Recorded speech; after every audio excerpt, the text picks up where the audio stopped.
Good morning from Moscow, 10 a.m. here this Monday, the 15th of September. Wherever in the world you're watching, good to have you with us. I'm Kevin Owen, and our top story this morning.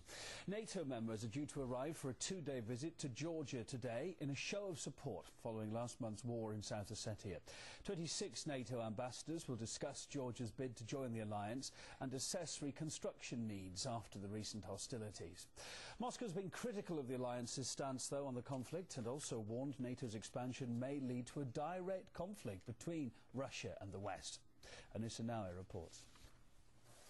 NATO has been Georgia's dream. Since the moment Mikhail Saakashvili was put in power, becoming part of the military alliance has stayed at the top of his presidential list.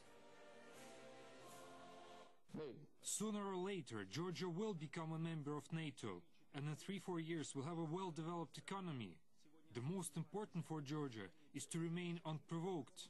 But NATO's movements eastward are provoking. Russia sees it as a threat to its national security. Many former Soviet states have become members. The latest, all 3 Baltic states. In 2004, Estonia, Latvia and Lithuania became part of the alliance. And since then, preparations for Ukraine and Georgia to join have become more serious and more of a concern for Russia. We have repeatedly expressed our attitude towards NATO expansion. We are confident there are no real grounds for that.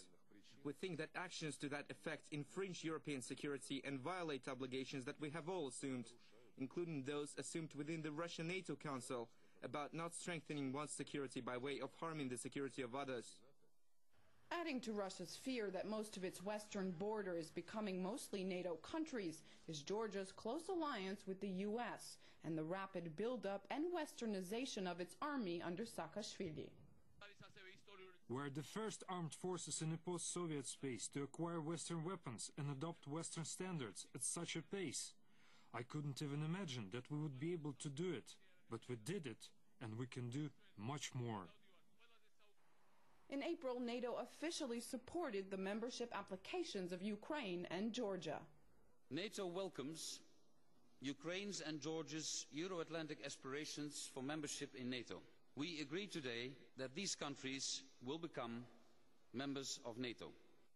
But if Georgia was part of the alliance when they attacked South Ossetia in August of this year, and Russia took military action to protect the breakaway republic, according to NATO's rules, the alliance would have had to step in. The NATO treaty, wouldn't we then have to go to war if Russia went into Georgia?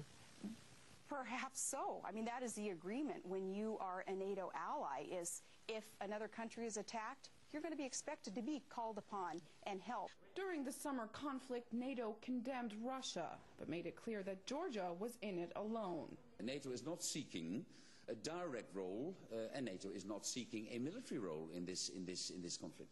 Saakashvili is encouraging NATO not to let this recent conflict get in the way of membership.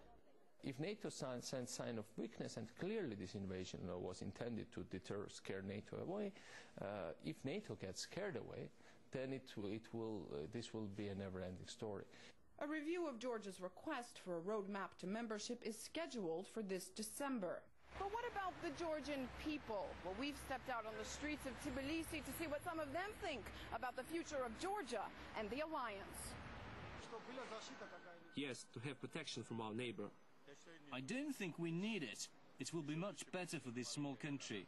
I think that NATO can save us or secure us from aggression of Russia, and it's all. What do we need NATO for? I'm interested in Christians, in Russian people. While our interviews are not a complete survey, many are for NATO, and there are some who think it would be a step in the wrong direction to join the military alliance, but the decision is unlikely to be up to them. Anissa Naue, RT, Tbilisi, Georgia. Meantime, across the border, Russia's foreign minister is due to pay his first visit to South Ossetia since Russia officially recognized its independence. On Sunday,